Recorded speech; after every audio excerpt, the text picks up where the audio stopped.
Today we're speaking with Michael Serwertz, and we're going to discuss ethnocentrism and how it undermines your international business goals.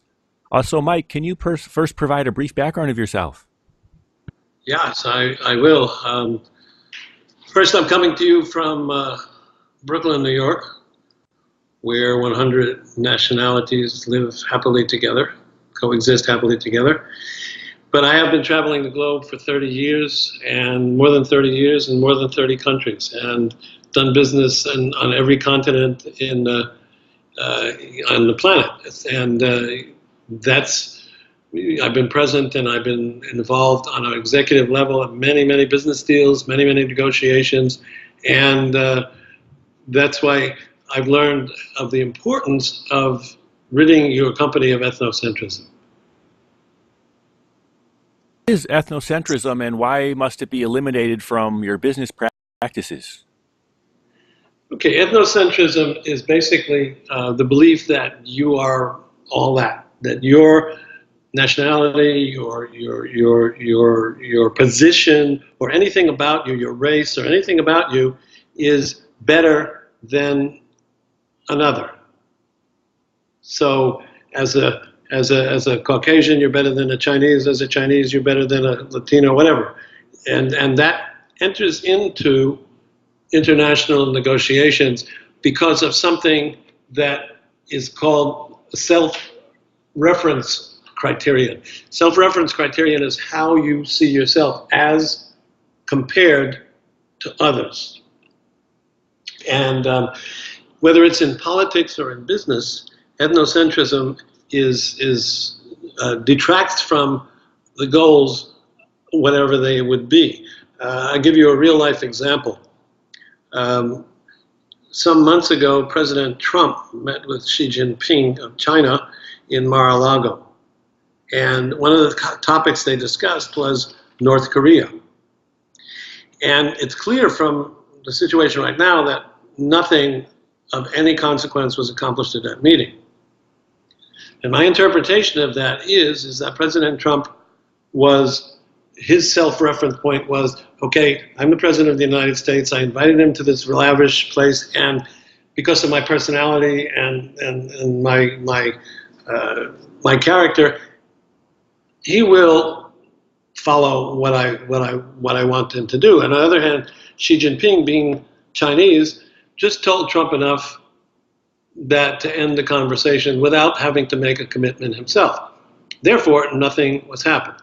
If in this case, and that was a case of ethnocentrism on both sides. Ethnocentrism is not exclusively the property of any people or race. Every people can be ethnocentric. And if they had just sat down and gotten to specifics of what are we going to do specifically about North Korea, rather than relying on a pat on the shoulder and a shake of the hand, maybe we would have had some progress right now. So the same applies to business.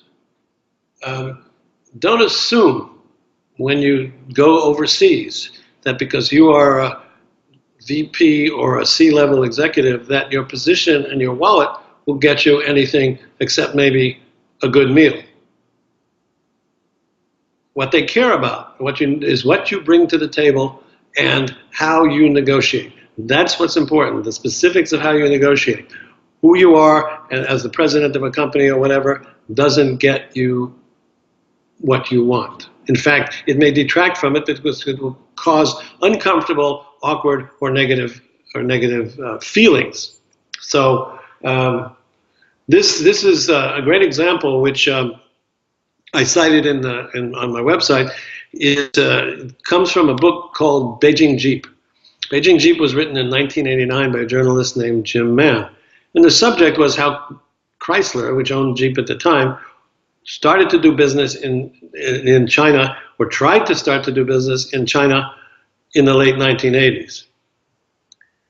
Totally, the effort was a failure. And it was a failure not because the Jeep is not a good product, not because it wasn't something the Chinese people would have wanted, but the way both sides, the American side and the Chinese side, handled the negotiation, and because both sides did not take an interest in learning about or seeing how the other did business or thought or acted or the culture. So when you are planning for international business negotiations, what is really important is that you take a self-assessment of your own attitudes, and you also examine carefully the attitude of your corporation, the attitude of your staff, and clean out any ethnocentric ideas or any ethnocentric practices from your business. Then you will be able to negotiate straight on, and the other side will probably recognize that and will have to meet you in the middle. So otherwise, you will either overcomplicate or you will fail in your negotiations. Mike, and how can people contact you to learn more about how you can help in your business? Well, you can contact me through LinkedIn, or you can go to my website, www.isorcerer.com, and check out the articles there, and then drop me an email or a note, and I will be glad to get back to you, and we can have a chat about what you would like me to help you with. And thanks again for sharing today. Oh, you're welcome. Thanks again, Dustin.